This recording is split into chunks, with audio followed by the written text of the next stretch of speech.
Okay students, now we discuss this proposition 2.11. Given a t norm t and t conorm s, we have t of x 0 is equal to 0 and t of x 1 is equal to 1 for all x belongs to 0 1. That means x is a fuzzy number. Then we prove these two conditions. Okay, now we prove it that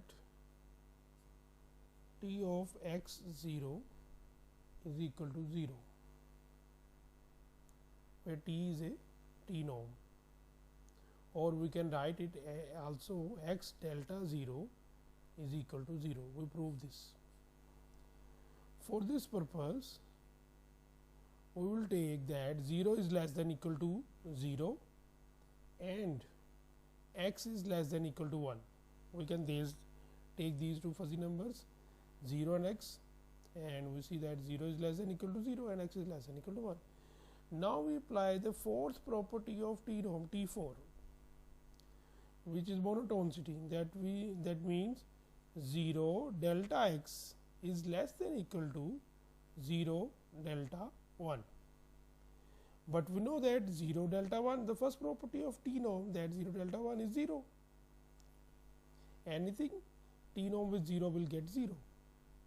It means that 0 delta x is less than equal to 0, and 0 delta x is a fuzzy number, and we know that for 0 is the smallest fuzzy number.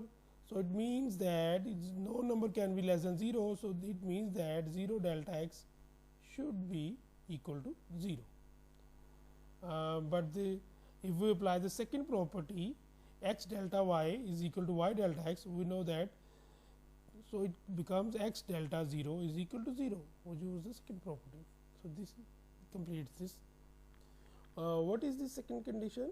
We will see that it is s x 1 is equal to 1.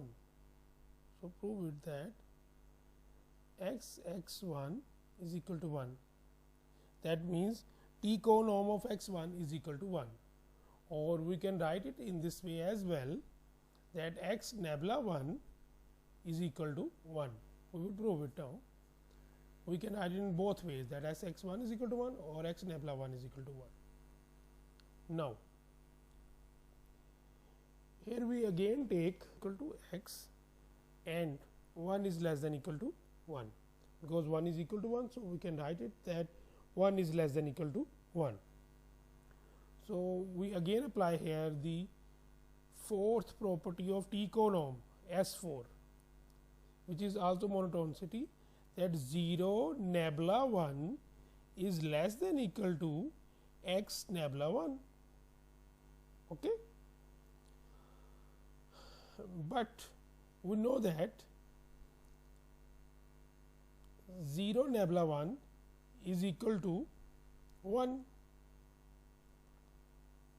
So, 1 is less than equal to x nabla 1.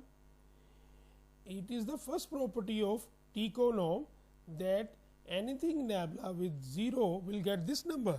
That means 0 nabla x is equal to x. So, similarly 0 nabla 1 is equal to 1. We apply here the S1, first property of t norm. But we know that fuzzy numbers are always less than equal to 1. No fuzzy number x nabla 1 can be greater than 1, because 1 is the largest fuzzy number. So, it becomes the x nabla 1 is equal to 1, which completes the proof, or we can write it as s x 1 is equal to 1. So, it completes the proof. Okay.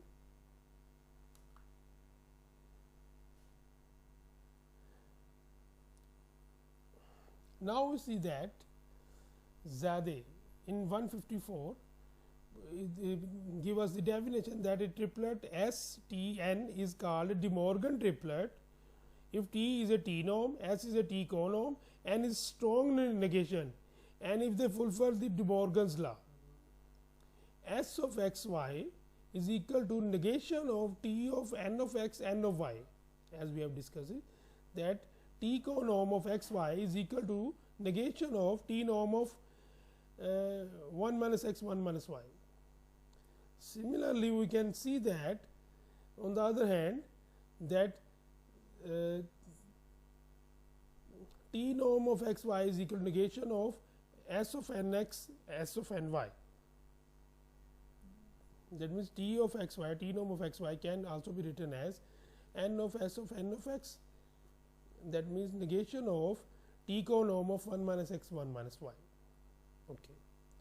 Now our first topic, the next topic is generating T norms. What is generating T norms? Let F is a mapping from 0 1 to A1, where A is between 0 and 1. Then F is 1 to 1 and on to mapping, that is isomorphism mapping. Second property is, if x is less than equal to y, this implies that f of x is less than equal to f of y. That means monotone property holds here. Also, f of 0 is equal to a and f of 1 is equal to 1. So, if these two conditions hold, then we can make a T norm delta f such that x delta f y is equal to f inverse of f of x delta f of y union a. So, if the f is 1 to 1 mapping and f is on to mapping, number 2 monotone property holds and f of 0 is equal to a and f of 1 equal to 1, then x delta f y generating T norm of x and y is equal to f inverse of f of x delta f of y union a. Okay. Here this is the definition of generating T norm. Now we solve example 1.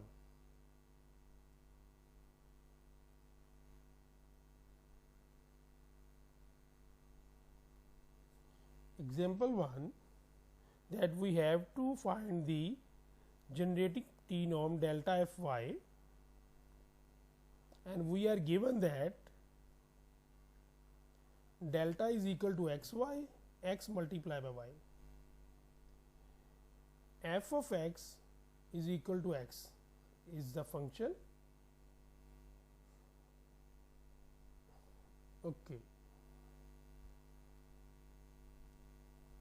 Now we solve this generating T norm. Since we have the formula that x delta f y is equal to f inverse of f of x delta f of y whole into union a and the whole bracket off. We can write it in this way that it is equal to f inverse of f of x into f of y union a. As we know that delta is equal to x y, so we apply here delta, then f of x will be multiplied by with f of y. Here we see that f of 0 is equal to 0. So, it means that a is equal to 0, because if we put here 0 in f of x, then we will get f of 0 equal to 0. So, it means that a is equal to 0. So, we get the value of a. We put the value of a here, we get f inverse of f of x into f of y union 0. Okay.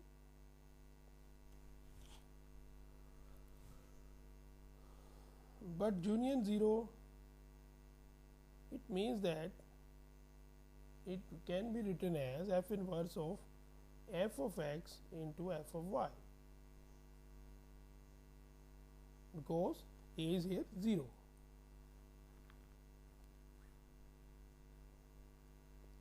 So, it can be written as f inverse of x into y, because f of x is equal to x here. If we see that f of x is equal to x, so f of x is equal to x and f of y is equal to y, we get f inverse of x y, and f inverse of x y is again equal to x y. Why? Because f of x is equal to x. So, it means that f inverse of x will also be x.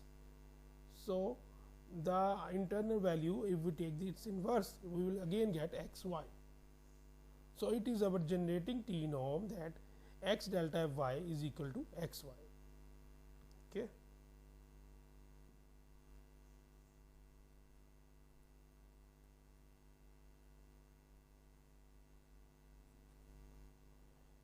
F of x power r, where r is greater than 0, and x delta y is equal to xy. Again, we solve this example because we have f of x is equal to x power r, we will need the value of f inverse. So we can write it y power 1 over r is equal to x. This implies f inverse of x is equal to x power 1 by r.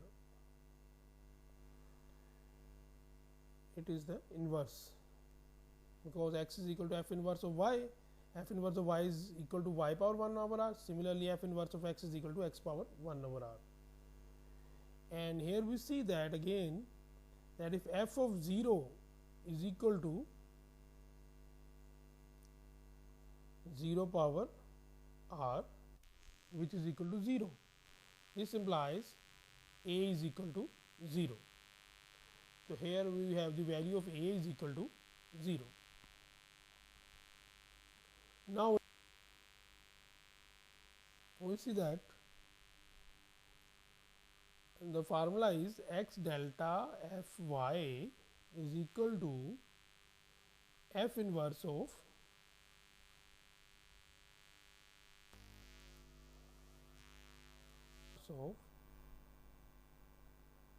f of x delta f of y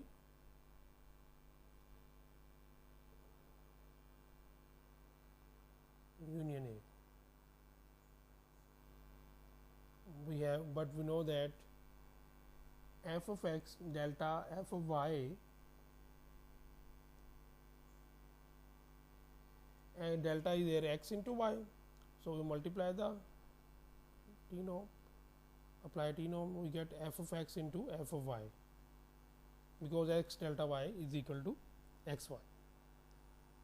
Again we will get union A, but we find that a is equal to 0. So we apply here that it is f of x into f of y union 0.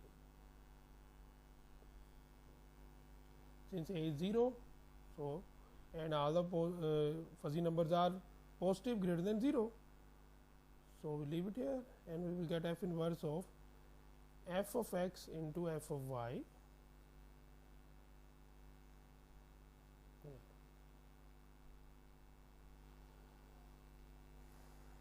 So we put the value of f of x here.